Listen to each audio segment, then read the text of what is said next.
कालच्या काल महाराष्ट्रातल्या सगळ्या पाकिस्तानी नागरिकांना बाहेर जाण्याच्या संदर्भामध्ये एक माहिती समोर आली होती।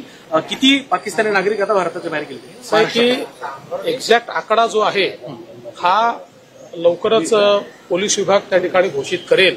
पण मी तुम्हाला सांगतो की जे पाकिस्तानी नागरिक भारतातनं बाहेर गेले पाहिजे अशा सगळ्या नागरिकांना आयडेंटिफाय करण्यात आलं, संपर्क करण्यात आला, बाहेर जायला सांगण्यात आलं। त्याचं ट्रॅकिंग चाललेलं आहे की ते कुठून जात आहेत, काय करतायत, त्याचं ट्रॅकिंग चाललेलं आहे।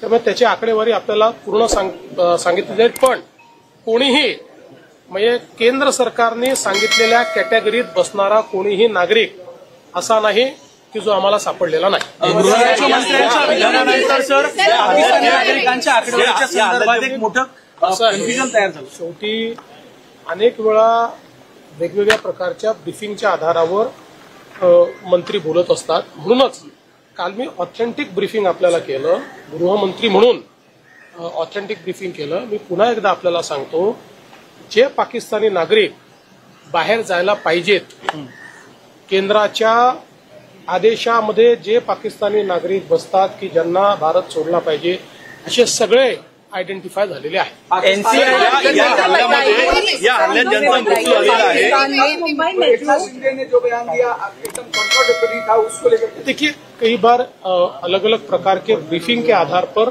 बयान दिए जाते हैं। मैं आपको बताना चाहता हूं कि जो पाकिस्तानी नागरिक केंद्र सरकार के आदेश के अनुसार देश छोड़कर जाने चाहिए, ऐसे सबको आइडेंटिफाई कर लिया गया। इसमें से कोई भी बचा नहीं और उनको बाहर भेजने के लिए कंप्लीट ट्रैकिंग चल रहा है। इसका कंप्लीट आंकड़ा जल्दी ही पुलिस आपको देगी। मूल रूप से कंफ्यूजन इसलिए कई बार क्रिएट होता है कि जो पाकिस्तानी नागरिक यानी सिंधी समाज के हिंदू लोग लॉन्ग टर्म वीजा के ऊपर यहाँ पर आए हैं, वो लोगों ने सिटीजनशिप के लिए अप्लाई किया हुआ है, इसलिए उनको इस आदेश के तहत भारत छोड़ने का कोई कारण नहीं है। जो लोग शॉर्ट टर्म वीजा पर आए हैं, ऐसे पाकिस्तानी नागरिक जो है इनको 48 घंटे में देश निकाला करना था। उसके लिए महाराष्ट्र ने पूरे तरीके से अपना फर्ज निभाया है। धर्माच्या संदर्भामध्ये समोर आला, परंतु विजय वडेट्टीवार असं म्हणतात की अतिरेक्यांना धर्म विचारण्यासाठी वेळ नाहीये, तो केवळ आतंकवाद आहे, धर्म विचारण्याचा कुठेही वेळ नाहीये। की अशा प्रकारचे स्टेटमेंट्स देऊन जे काही मृत्युमुखी पडलेले आहेत त्यांच्या नातेवाईकांच्या जखमेवर मीठ चोळणं चाललं। आता नातेवाईकांचं म्हणणं आपण सगळ्यांनी मीडियामध्ये दाखवलं आणि नातेवाईकांनी स्पष्टपणे सांगितलं, ज्यांच्या समोर मारलेलं आहे त्यांनी सांगितलं, तिथे थोडी होते वडेट्टीवार, इथे बसून कुठेतरी अशा प्रकारचे स्टेटमेंट करून नातेवाईकांच्या जखमेवर मीठ चोळणं, मला असं वाटतं हे अतिशय वाईट आहे। आणि म्हणजे मला याच्याकडे शब्द नाही, याला मूर्खपणा म्हणावा की काय म्हणावं मला समजत नाही। मारने के पहले धर्म नहीं पूछा, ऐसा विजय वडेट्टीवार का कहना है। ईडीच्या कार्यालयाला आग लागल्यानंतर मी ईडीच्या अधिकाऱ्यांशी बोललेलो आहे।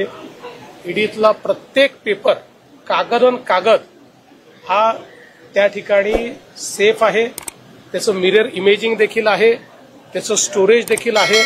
त्यामुळे या आगीने कुठल्याही केसला, कुठल्याही कागदाला, केसाचाही धक्का लागलेला नाही। लाडक्या बहिणींना 21 रुपये ऐसा बयान दिया है जब मुंबई हमले को लेकर दिया था और अब यहाँ पर कंट्रोवर्शियल स्टेटमेंट दिया। बहुत ही असंवेदनशील और मूर्खतापूर्ण बयान है।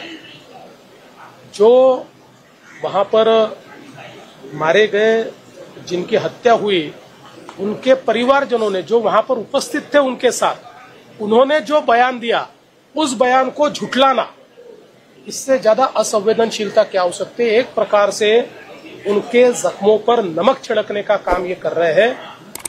उनको कभी भी ये जो हमारे सारे मरे हुए भाई हैं उनके परिवार वाले माफ नहीं कर सकते। ऐसा मूर्खतापूर्ण बयान करना एक प्रकार से जो हमारे दुश्मन है उनको बढ़ावा देने वाला ये काम होगा। अशाच माहितीसाठी मराठी प्रिंट यूट्यूब चॅनलला सबस्क्राईब करा व नोटिफिकेशनसाठी बेल आयकॉनवर क्लिक करा.